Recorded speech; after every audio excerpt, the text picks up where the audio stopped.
I'm not going anywhere.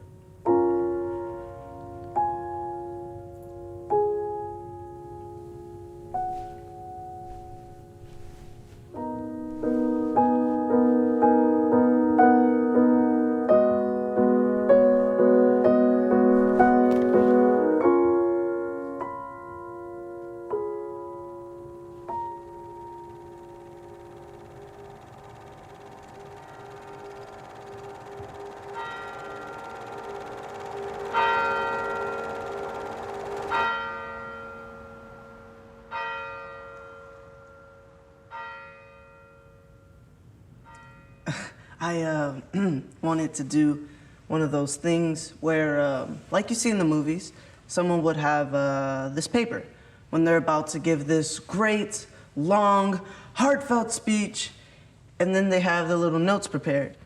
But somehow, they always realize that it should come from the heart. How sweet. So they crumple up the notes, throw them off to the side, because with notes, it's all bullshit. Sorry, Father. But I didn't even write any notes in the first place, so already got a leg up on them. I've got nothing. I don't really know what to say. Like, what do I say? I've only been to one funeral before, and I was bored out of my mind. People just talking and crying and talking and crying. I feel so bad for you guys, you know? Because it's different when you're up here. It's much more fun, right? Yeah, let's put the fun back in funeral. You get the... But I should probably say something, right? My name is Mateo. Hello. And I was told that I'm a bit too young to be doing this, but we have no one else to do it, so you're stuck with me. Is that cool? How are y'all feeling this morning? I'm a blend of dog shit and dumpster fire with just a touch of morning grumpiness. Thanks for asking. Sorry.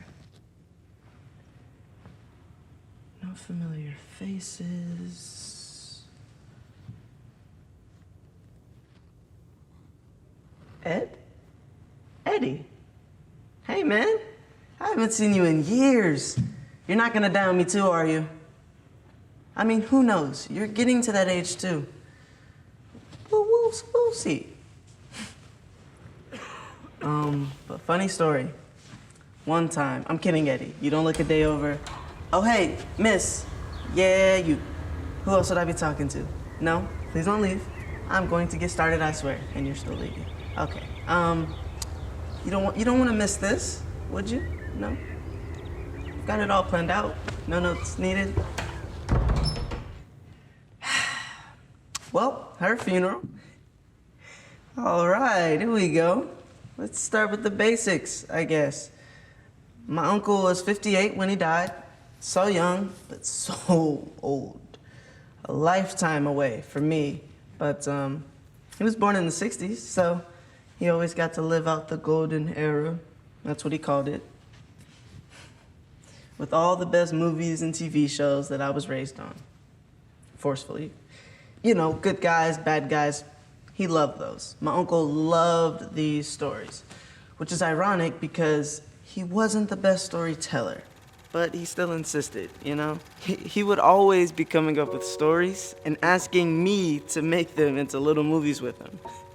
He even got this camera for me on my 10th birthday. Yeah, 10th. Double digits, right? And from then on, I was the lead role in all of his adventures. I know, I was a star. Anyway, we would make these home movies together, and they were all very bad. Yeah, but my uncle loved doing them, and I was a kid, so I had nothing better to do, right? This one morning, my uncle had this plot in his head for our next adventure. He rushed into my room, waking me up way too early to explain this plot in great detail. And what it was about. Was it a spy movie? You don't know? Figures. No, we needed props. Any takers? I didn't think so. Oh, it was some sci-fi. Yeah, we had went to the thrift shop to find anything to put these props and costumes together. It was fun. We had gathered all the little materials that we were gonna use, and we brought it up to the cash register, and short story short, my uncle forgot his wallet, of all things. I mean, it was a thrift shop, so nothing in here cost that much. Nothing in here was very valuable, so... I mean, you all knew him, so don't act like you don't know what happened next. We spent the rest of the day trying to assemble these just awful props and these terrible alien costumes. We grabbed my uncle's camera and began filming it all in the garage. We threw it all together, and that night we showed it to all my uncle's poker friends. Oh, Eddie, you were a poker friend of my uncle's, weren't you? Yeah? You remember that? You do? Well, guess what? That last part wasn't true. I made it up. We really just borrowed those things, and they sat in the trunk of our car for, what day is it today? Anyway, we never did make that whole movie. We just got home and I left him to go play games on my computer, watch YouTube, who knows? And I don't know why I did that. I had nothing better to do, maybe? He stole for no reason, Eddie. Imagine if we would have made it. We wouldn't have shown it to you that night, and you would have loved it. It had this great twist ending, and you'll never get to see it. While I have you all here, here's another one. Set the stage. Behind my uncle's house was a drive-in movie theater. Yeah, I didn't think they still existed either.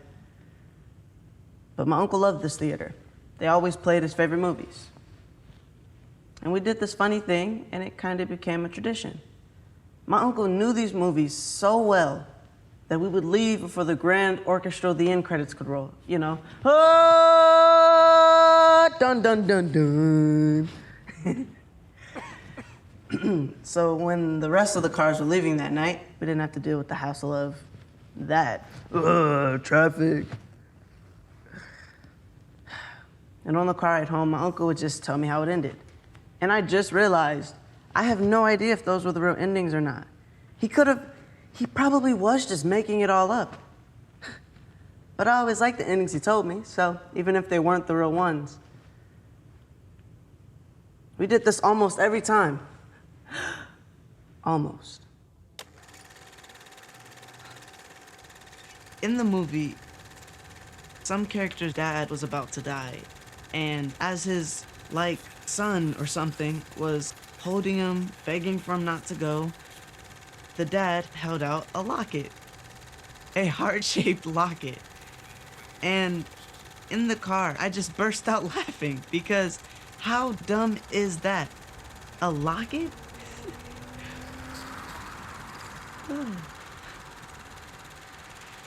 I thought the movie was dumb and unrealistic, sure. But I wanted to see how it all wrapped up. Maybe there was a twist. So I kept asking my uncle to give me the real ending.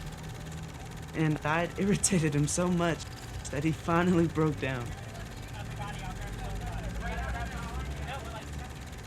I was good at that. So, the dad died. Son couldn't save him. And as the son was moping around, packing up his things, the dad would always be there, and the son knew it.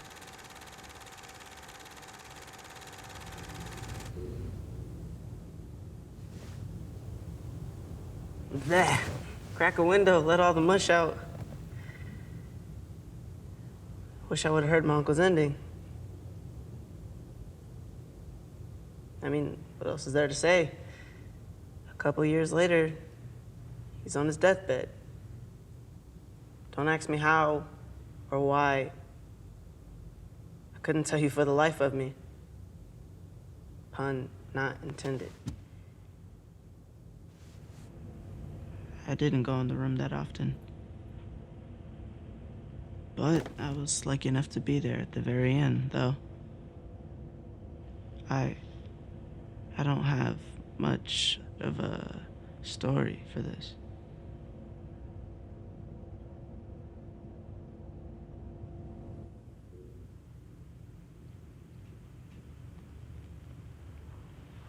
All I can remember is how quiet it was.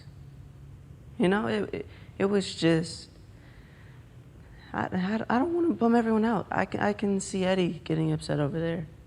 Are you upset, Eddie? Yeah, I don't want, that's not what we're here for. But the last time I saw him, my uncle, we just sat down and he told me, plain and simple, that he loved me, and I said it back. We hugged. A bear hug, you know, which the nurses didn't like, because I could have knocked the tube and killed him quicker, I mean. And right before I left him to drift off peacefully into sleep, he turned to me and said, Mateo, I have something for you. He held out a picture of him. Yeah, it was this one. It's this one.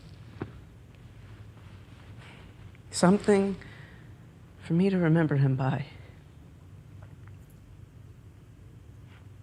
Those were his last words. Mateo, always remember me. I almost threw up, but we both smiled. We hugged. 2 hugs, you know? The music swelled, the curtains dropped, the audience cheered. Let the end credits roll.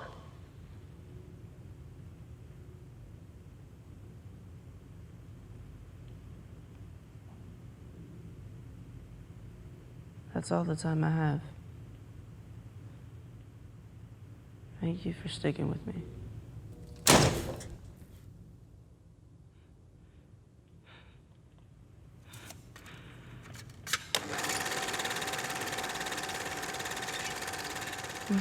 Flashing red light means recording.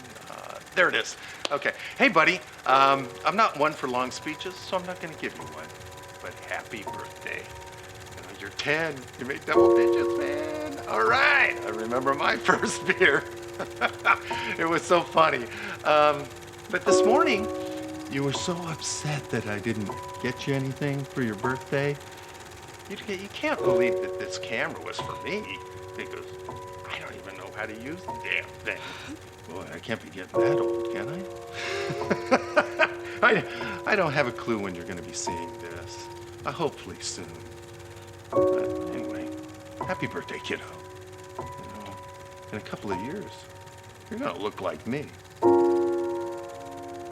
So enjoy being 10. Love you, buddy.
I mean, you look great.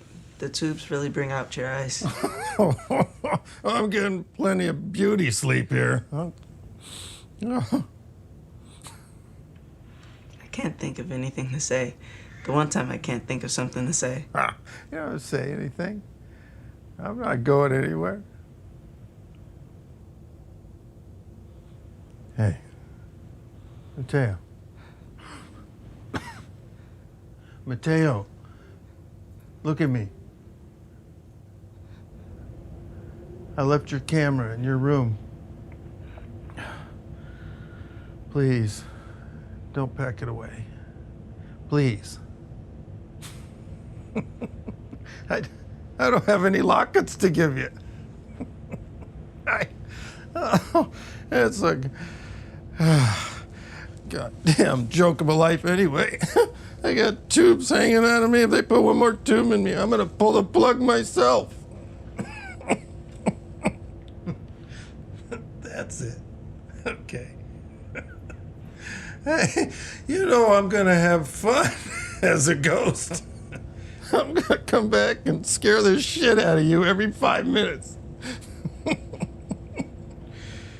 Oh, no. We've got to be all dark and sad and mourning for the rest of our lives. All right. Ladies and gentlemen, we can make him smile.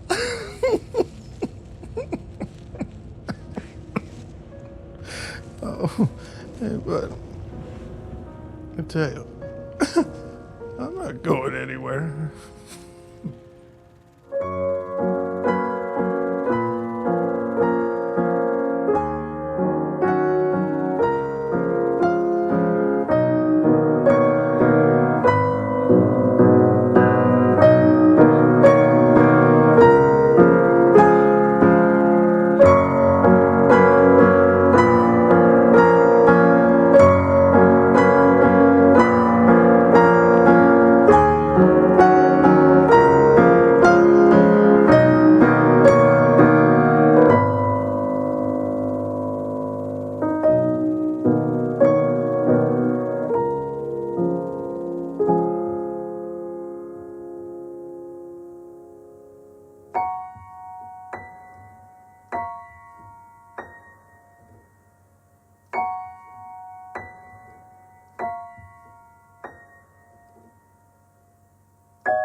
The end.